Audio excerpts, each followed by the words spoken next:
Hey movie lovers, welcome to the Movie Definer. आज हम 2024 की आर्केडियम मूवी के प्लॉट को देखने जा रहे हैं, जो कि एक एक्शन हॉरर फिल्म है और जिसके IMDb रेटिंग है 5.5।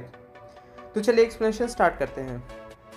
मूवी की स्टार्टिंग में हम पॉल को देख सकते हैं, जो कि किसी स्टोर हाउस में कुछ पार्ट्स ढूंढ रहा होता है, और जब वो उस शॉप से निकल रहा होता है तब वहाँ हमें एक बॉडी पड़ी हुई दिखती है साइड में। वहाँ से निकलकर वो सड़कों पर भागने लगता है, जो कि पूरी खाली होती है। हमें वहाँ और कोई लोग नहीं नज़र आता, और जब वो वहाँ से भाग रहा होता है तो हमें बैकग्राउंड में दूर बॉम्ब एक्सप्लोजन्स की आवाज़ आती हुई सुनाई दे सकती है। एक सायरन बजता हुआ भी सुनाई देता है। इससे हमें पता चलता है कि ये एक एपोक्लिप्स का टाइप पीरियड है, जहाँ दुनिया के ऑलमोस्ट सारी पॉपुलेशन मर चुकी होती है। वहाँ से वो भागता भागता शहर से दूर एक फार्म हाउस में आता है, अपने घर पे, जो कि एक सेफ प्लेस लगता है, और यहाँ कोई बॉम्बिंग की आवाज़ भी नहीं आ रही होती। यहाँ हम उसके दो छोटे छोटे बच्चों को भी देख सकते हैं, जिनसे वो कह रहा होता है कि सब ठीक हो जाएगा। अब कुछ सालों बाद का सीन दिखाया जाता है, जहां वो दोनों अब बड़े हो गए हैं। पॉल अब अपने दोनों बेटे जोसेफ और थॉमस के साथ उसी फार्म हाउस में रहता है, और दिन के टाइम जो कुछ भी मिलता है उससे अपना गुजारा करते हैं, और रात होने से पहले अपने घर में जाकर घर के सभी खिड़की और दरवाजे को अच्छे से लॉक कर लेते हैं, लाइक किसी चीज़ से खुद को प्रोटेक्ट कर रहे हो। एक दिन थॉमस सनसेट के बाद घर लौट रहा होता है, जिससे ये पता चलता है कि वो डरता नहीं है और उसे रूल्स की नहीं पड़ी। दूसरी तरफ जोसेफ थोड़ा शांत और समझदार किस्म का होता है, जो चीज़ों को सीरियसली लेता है। रात को डिनर के टाइम हम उन दोनों भाइयों को लड़ते देख सकते हैं, लाइक उन दोनों की कुछ खास बनती नहीं है। डिनर के बाद उन्हें अपने गेट के बाहर धक्का मारने की आवाज़ आती है। पॉल एंड थॉमस दोनों गेट को दूसरी साइड से सपोर्ट देकर खड़े हो जाते हैं, ताकि वो गेट तोड़कर अंदर ना आ सके। इस वक्त उस चीज़ को दिखाया नहीं जाता कि वो क्या है। वो तब तक पकड़ कर खड़े रहते हैं जब तक वो चीज़ गेट पे धक्का मारना बंद नहीं कर देते। उसके रुकने के बाद, उसके जाने के बाद ये दोनों वापस अपने कमरे में आ जाते हैं। थॉमस कहता है जोसेफ से कि वो वहाँ पर हेल्प करने क्यों नहीं आया। जोसेफ कहता है कि गेट मजबूत था, वो ना जाते तब भी कुछ नहीं होता। वो कहता है कि क्या तुम लोगों ने नोटिस किया कि उस क्रिएचर ने कितनी बार धक्का मारा? उन्होंने कहा नहीं। जोसेफ कहता है मैंने स्टडी किया। पहले कुछ बार उसने गेट की मजबूती चेक करने के लिए करा, सेकेंड बार वो गेट तोड़ने के लिए ऐसा करता है, और फाइनल बार जब वो गेट तोड़ नहीं पाता तो गुस्से से मारता है, अपनी नाकामी का गुस्सा निकालने के लिए। इससे हमें पता चलता है कि वो क्रिएचर्स बुद्धिमान हैं, सोच सकते हैं, और उनमें इमोशंस भी हैं। अगली सुबह पॉल उस डोर को चेक करने जाता है कि डोर की हालत कैसी है।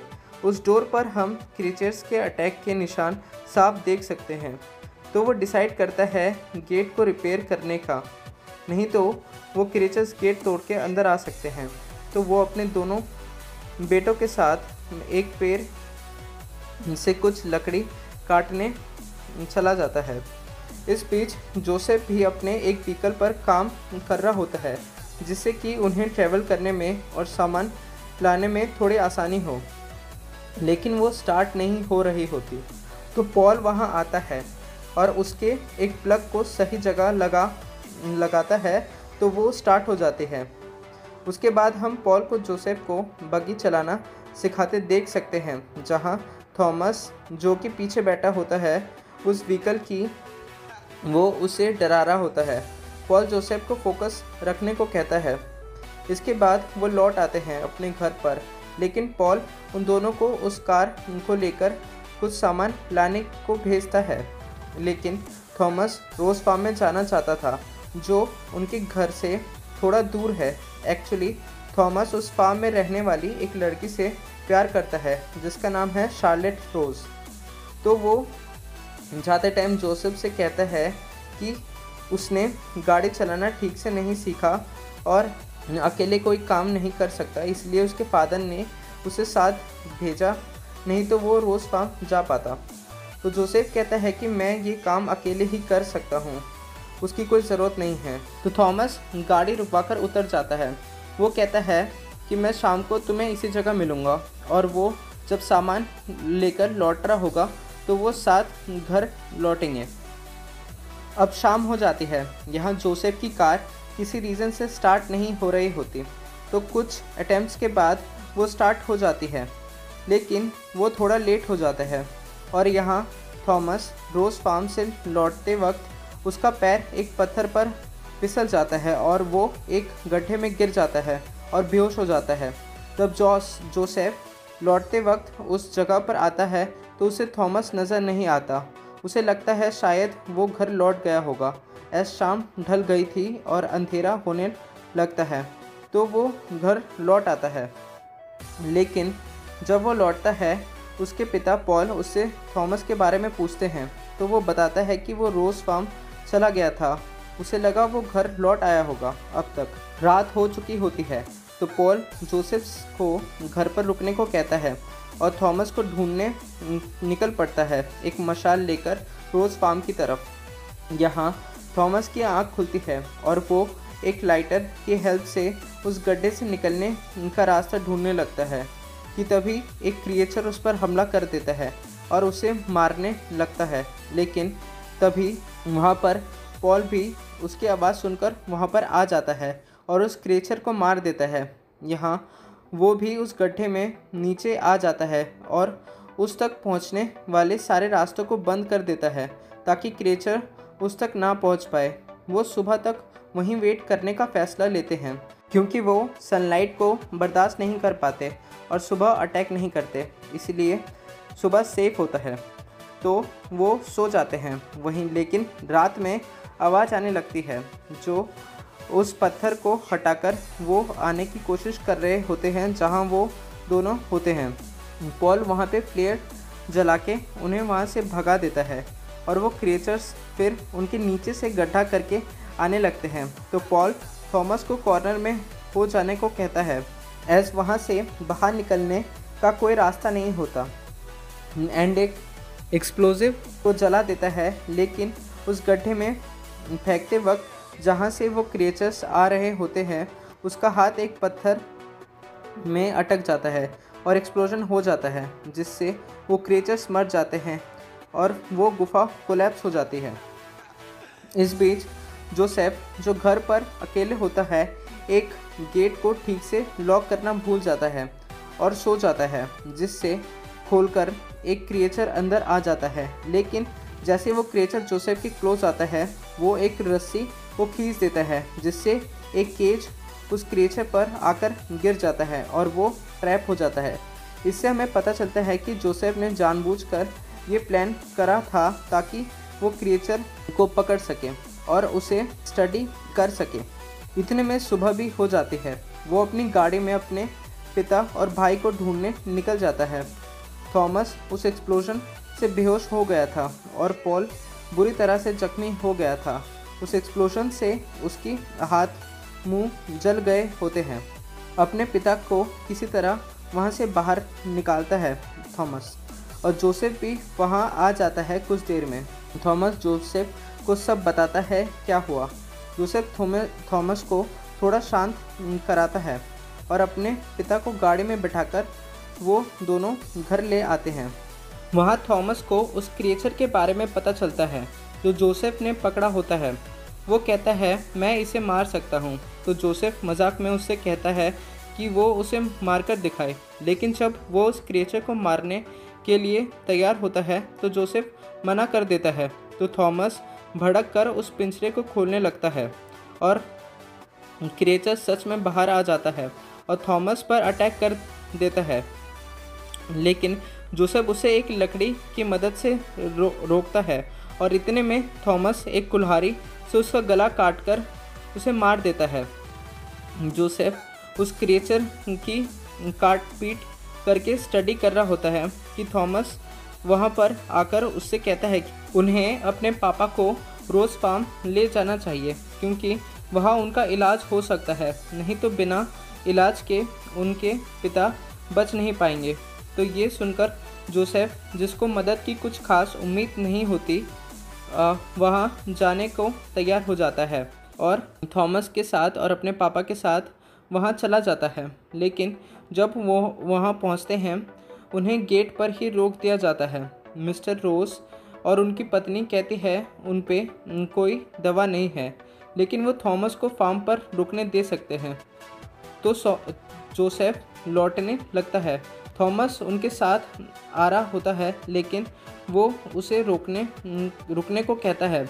थॉमस मना करता है लेकिन जोसेफ उस पर गुस्से से चिल्लाने लगता है। वो कहता है उसे उसकी कोई मदद नहीं चाहिए। वो कहता है ये सब उसकी गलती है, जिसके कारण उसके पिता अब मरने की हालत में होते हैं क्योंकि वो किसी काम को सीरियसली नहीं लेता।